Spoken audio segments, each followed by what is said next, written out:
So the question being asked by the English FA in their UEFA B licence course is, next opponent operates a 4-4-2 system and has the ability to possess the ball through the field into the attacking third. And the problem we have to solve is how we will utilise our forward and midfield players in our 1-4-3-3 to prevent and disrupt the opposition's attack. So I believe Sun Tzu would say the first objective is to prevent the opposition from moving the ball through their attacking third.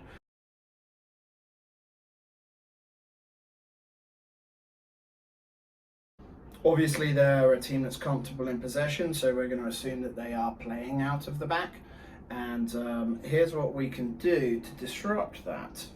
Let's just move these up a little bit.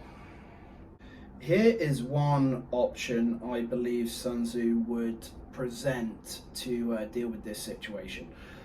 Firstly is that we drop a little deeper to encourage the opposition to believe that their plan is working and we are unconcerned.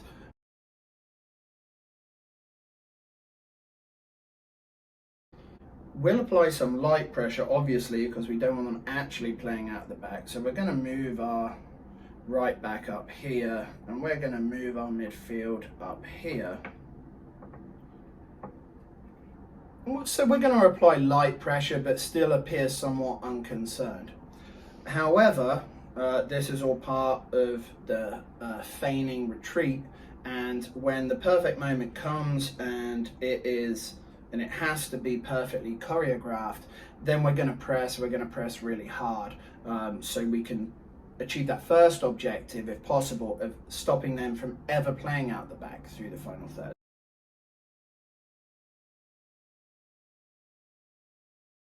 We can do that with our right forward cutting off the line, our centre forward cutting off the centre back, our right defender pushing tight on their left midi, and then our midfielders are the ones that really take over. After applying light pressure, he's going to giddy up over here, and this other centre mid is going to join him. Our holding centre mid is going to take care of these two guys, who by this stage are probably looking this way. Our left forward is going to tuck in. And what we're looking to do here is nothing that is outrageously complicated or that we don't see often in modern day soccer, but it's going to show how the philosophies and strategies of Sun Tzu are very timeless and can be adapted to the game and are in fact used in the game, even if we don't realize it. So we're going to look to isolate and overwhelm the opposition in this situation. So we've feigned a retreat, the opposition feels comfortable. When the right moment comes, we're going to apply that pressure and we're going to apply it real hard. And all of a sudden we have the line cut off, the left midfielder cut off, we've got the midfield totally shut off here, we've got a guy covering here, holding.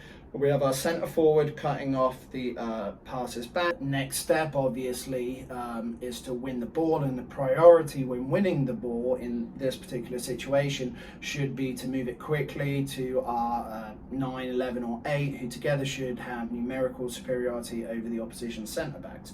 So we're winning the ball here with one number 8 who's pressing. He's going to win it, play it here, and we have a 2v1 in this situation. We even have a 3v1. If the other centre-back squeezes in, we have a 3v2. Still, we have numerical superiority. We're looking to isolate and overwhelm.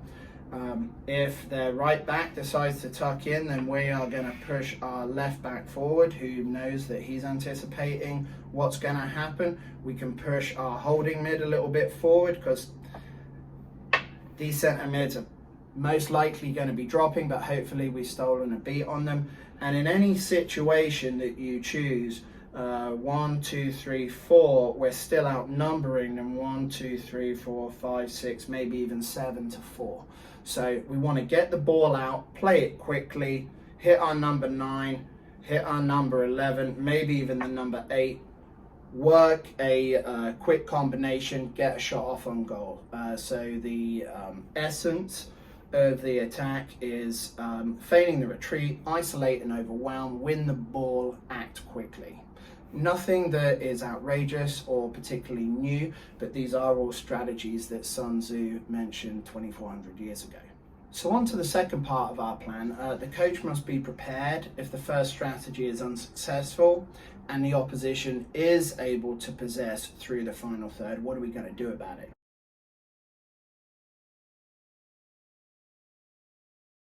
So we are going to imagine now that the opposition has moved into the final third, into our defensive third, and instead of the opposition's left back having the ball, the opposition's left midfielder has the ball here.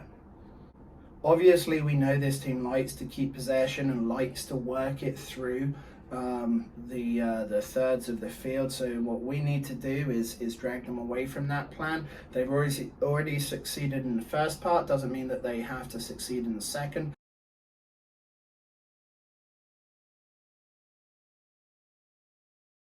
So what we're going to do is we're going to drop very quickly, not the player pressuring obviously, but everybody else is going to drop very quickly and get in a good defensive position, nice and compact, and we're going to hold a deep line.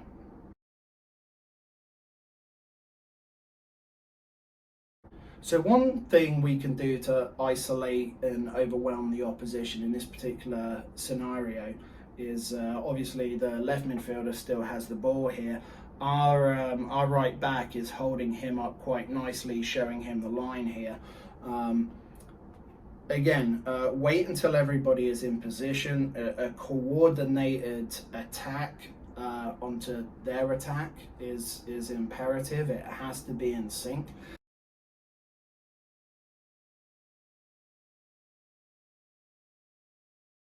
And again, what we're going to do is we're going to shift and overwhelm. So our defender is going to press, forcing to the line the midfielder. The right-handed centre midfielder is going to come over, attempting to win the ball again. And everybody is going to shift a little.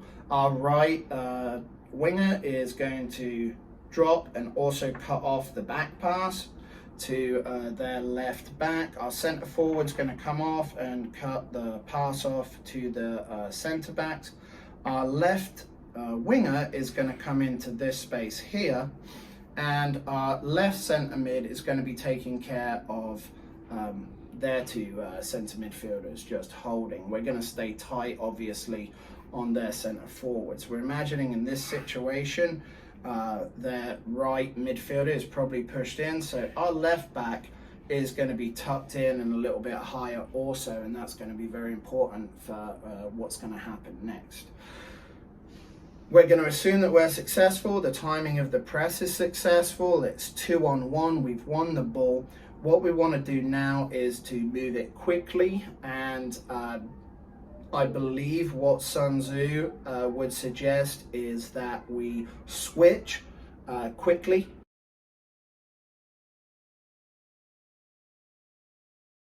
So we're going to say once again, we're going to imagine we're successful. It's always easier when we do that.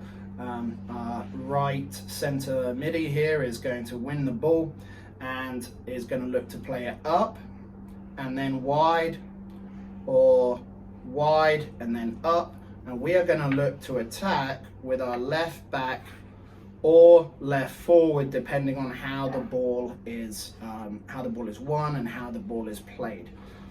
Speed is the essence of attack. That's actually a direct quote.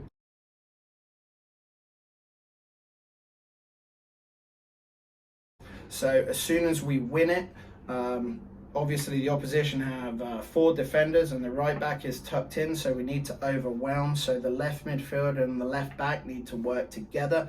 The centre left midfielder needs to push up, and our holding mid needs to go back to his original spot. And in this situation here, after we've won the ball, if everything works as we hope it will, what we have is a 1, 2, 3, 4, 5, 6 against 4, We're looking, as I said, to switch the field as quickly as possible, overwhelm their right back with our two players here, and then get a shot off as quickly as possible, or maybe a pass into the middle. In any situation, what we want to be doing is isolating and overwhelming the opposition, working quickly as a unit in perfect sync, and then after we win the ball, obviously doing something productive with it.